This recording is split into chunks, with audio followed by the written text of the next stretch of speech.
standing outside of my gym. I had a thought I wanted to share with you before I go in here and knock the crazy off. It's this. What are you waiting for? So a couple of weeks ago, my wife and daughter went to New York to visit some friends, and I didn't see them for a couple of days before they went, and then they were gone for about 5 days. So I spent about a week without seeing the two most important people in my life.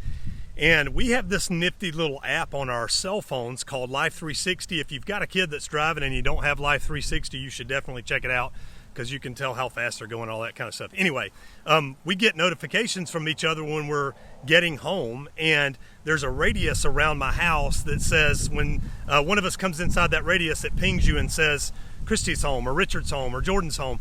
And when they were coming back, I hadn't seen them in a week, and that ping went off, and I was between when Life 360 said my girls are home and when they actually got home, Pastor, and I was waiting with expectation. So a few weeks ago, I was reading the scripture, and I think it's in Isaiah, that talks about those that wait upon the Lord will have their strength renewed, and they'll rise up on eagle's wings, and there's more to it than that.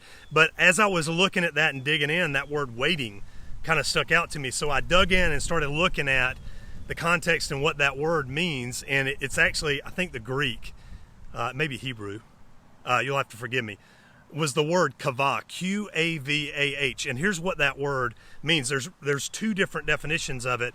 One of them is to wait, to expect, to depend. And basically, when my wife and daughter are close to the house but not there yet, I am waiting with expectation. Now, what that means in the context of what you've been waiting for, Pastor, is this. Are you waiting on God to do something? Are we actively waiting for God to show up, trusting, expecting that God is going to show up in our ministry, in our marriage, in our relationship with our kids, in influence with the people around us?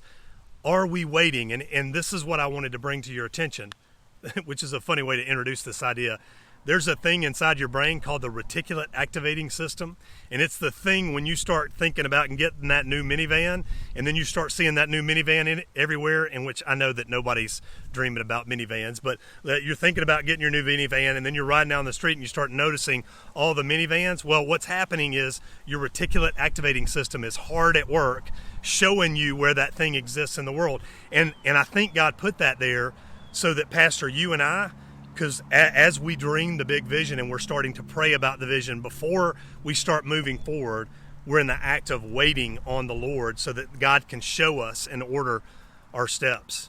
The other definition for kavah, which is the way you say that, Q-A-V-A-H, the other definition is to bind together.